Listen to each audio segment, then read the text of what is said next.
bars in a raid. Man, I go hard like Santan.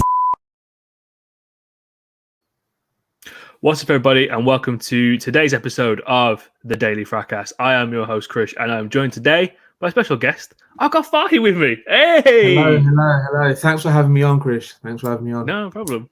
Well, you are co-founder of the pod, so it'd be weird if you This is true as well, but yeah. No, it's always good to have you on, my bro. But yeah, guys, if you haven't already, please do check out this week's main podcast episode of Kop End Fracas. It's available on YouTube now. We'll put the link below in the description for this video, so please do check that out on YouTube. It's a really good one to check out on YouTube this week because towards the end of the pod, we actually put some diagrams in there. So if you're listening to it on the audio and you're thinking, what are these diagrams I'm hearing about?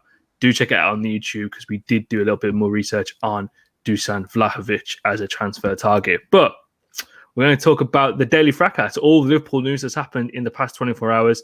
We discussed a little bit earlier on that there's not actually that much news. So what we're going to talk about is a little few things that we heard yesterday and some interesting comments. And I've got the perfect person to talk about this with me today.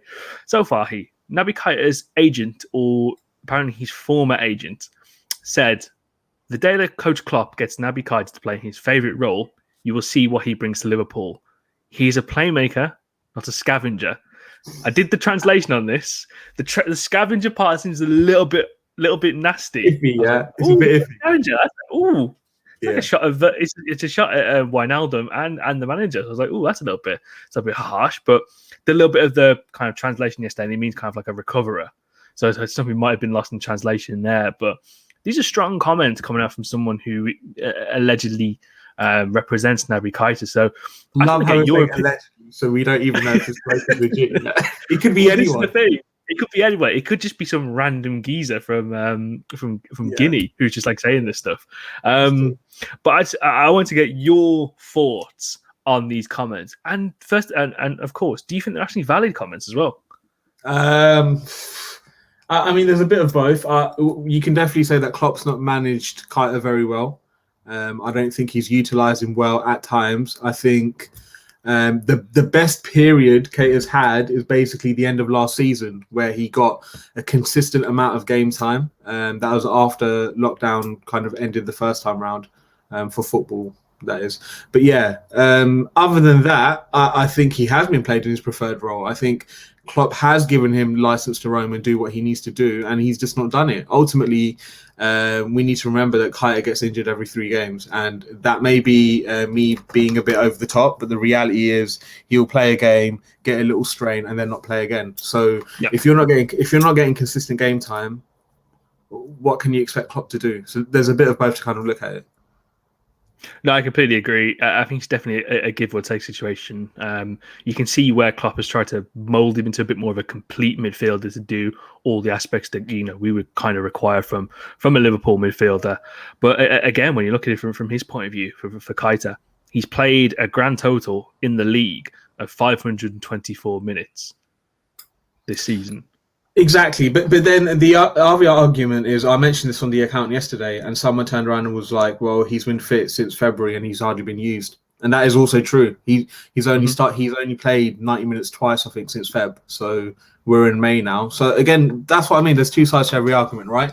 The one thing I will say is though, the scavenger comments, whatever the translation is, Keita is actually very good when it comes to retaining the ball, crossing. So these are things he's actually good at. And it's not like he actually struggles with it. So, interesting. What do you say to that? It is really interesting. I think as we kind of go on to this summer, as we see, potential shaking and moving going on about at Liverpool, see what comes of Naby Keita's future, really, because it does appear from everything that's been said, whether it be lip service or not, he does have some form of future at the club. But, we discussed this yesterday on the main pod. I think one of the things in terms of transfers, especially for Liverpool, other teams are going to be fans of your players who you want to buy players from. So let's say, Jadon Sancho, if Borussia Dortmund come and say, okay, we'll take 60 million and Naby Keita, you probably do that deal. So it's going to be interesting to see what happens with his long-term future going forward. Next thing I want to quickly talk about is Virgil van Dijk and Joe Gomez in their injury rehabs. You know what the club love to do? They love to kind of keep us aware of their situations, showing them in little training clips and whatnot. But Does it fill you with a little bit of confidence and optimism? Now you're seeing kind of Virgil doing a lot of more cutting motions, and he's running a lot more sharp turns, and seeing Gomez back on the grass. So this is like one of the first times we've seen him kind of outdoor training. So in terms of their recovery and the pace of it, does this give you a little bit more encouragement that we'll see them feature somewhat in the preseason and be, there or thereabouts when the season restarts next August? Yeah, exactly that. I think in terms of the recovery time and what we're looking at right now, that they've kind of done it perfectly, and it also then allows them another 3 months to kind of really get back up to speed in time for the new season.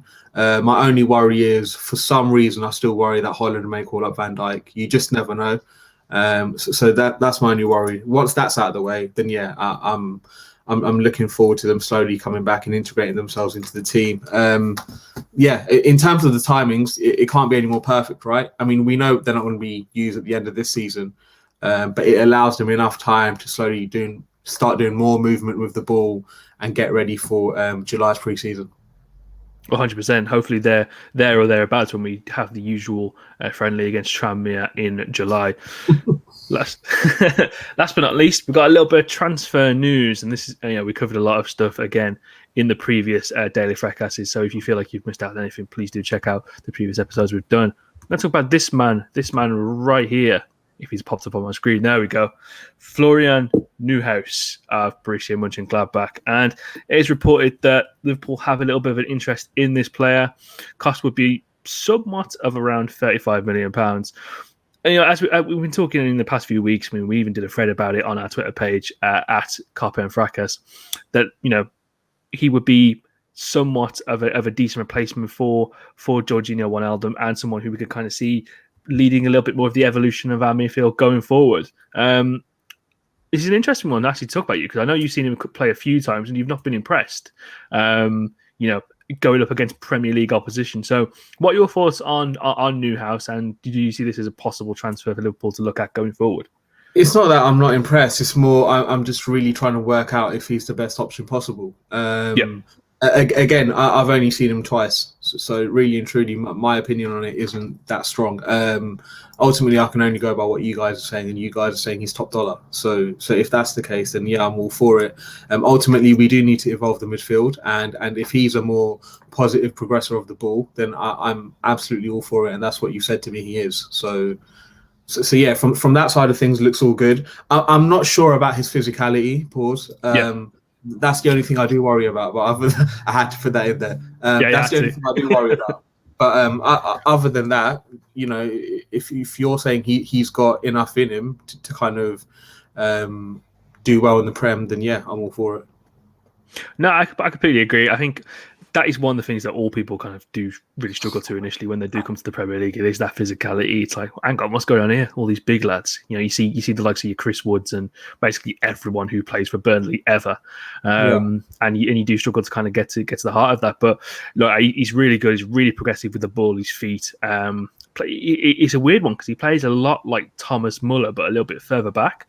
Has that rudimenting ability, kind of uses his space well. So again, I think it's one of the things that we always talk about. That one of the things we definitely need from Liverpool, a Liverpool midfield going forward, is that higher input in terms of goals and assists. And if this guy can help bring us that and kind of influence a bit more from the middle of the park, it's definitely something that we should be looking at going forward. But I do agree. I think there are other options that we could possibly put as a priority. I mean, other names mentioned, Yves Bissouma of Brighton and Osamawa of Lyon. I think those two could be a little bit more dynamic for our midfield. Bissouma from a like-for-like replacement for Wijnaldum, and Aouar just adds that little bit of something saucy going forward, really. You know what I mean? Like we targeted Naby Fekir all those years ago, essentially getting the younger version of Naby Fekir, albeit in a bit more of a deep-lying playmaker role. But again, for all the transfer coverage going forward, do stick here with us at Kop End Fracas, and more importantly,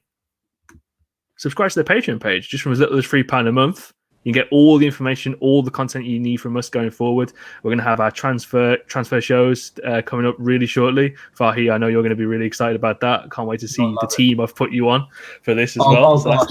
Oh gosh. Okay. You want to put me with Annie, I can tell already.